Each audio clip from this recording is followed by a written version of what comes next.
ପୁଣି ବଢ଼ିଲା କାଳିଆ ଯୋଜନା ଟଙ୍କା। ଯଦି ଆପଣ ଜଣେ କାଳିଆ ଯୋଜନାର ଜଣେ ହିତାଧିକାରୀ ତାହେଲେ ଏ ଭିଡ଼ିଓଟିକୁ ଶେଷ ପର୍ଯ୍ୟନ୍ତ ନିହାତି ଦେଖନ୍ତୁ। ଆଉ ଭିଡ଼ିଓରେ ନୂଆ ହେଇଥିଲେ ଲାଇକ୍ ସବସ୍କ୍ରାଇବ୍ ନିହାତି କରନ୍ତୁ।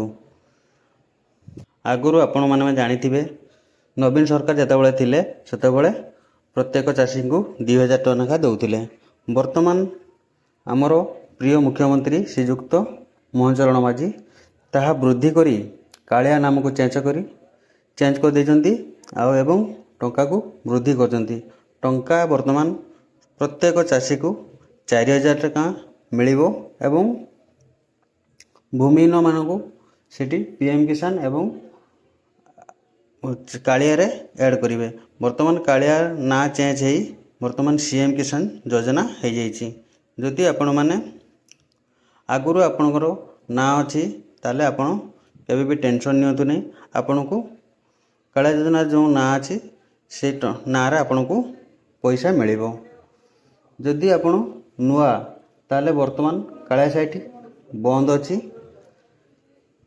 ଯେବେ ଖୋଲିବ ଆପଣମାନେ ପୁଣି ଜମି ଟିକଟ ଦେଇ ଆପଣ ଆପ୍ଲାଏ କରିଦେବେ।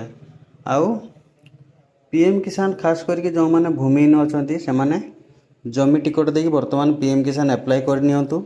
କାହିଁକିନା ସାଇଟ୍ ବର୍ତ୍ତମାନ ଚାଲିଛି, PM କିଷାନ ଆପ୍ଲାଏ ହେଉଛି, ଆପଣମାନେ ଆପ୍ଲାଏ କରିନିଅନ୍ତୁ। ଯେତେବେଳେ କାଳିଆ ସାଇଟ୍ ଖୋଲିବ ବା ତାର ନାମ ଚେଞ୍ଜ ହେଇକି ଯେତେବେଳେ CM କିଷାନ ଯୋଜନା ସାଇଟ୍ ଖୋଲିବ ସେତେବେଳେ ଆପଣ CM କିଷାନ ଯୋଜନା ଆପ୍ଲାଏ କରି ନେଇଯିବେ। କରିବା ଦ୍ୱାରା ଆପଣଙ୍କର ବହୁତ ଫାଇଦା ପାଇବେ। କାଲିର ନ୍ୟୁଜ୍ରେ ମୋହନ ଚରଣ ମାଝୀ CM କିଷାନ ଯୋଜନାର ବିଷୟରେ କହିଛନ୍ତି।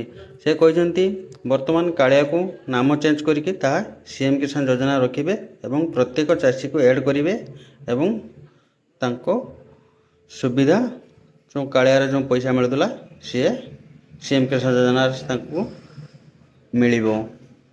ଆଜି ପାଇଁ ଏତିକ। ଜୟ ଜଗନ୍ନାଥ, ଜୟ ଓଡ଼ିଶା।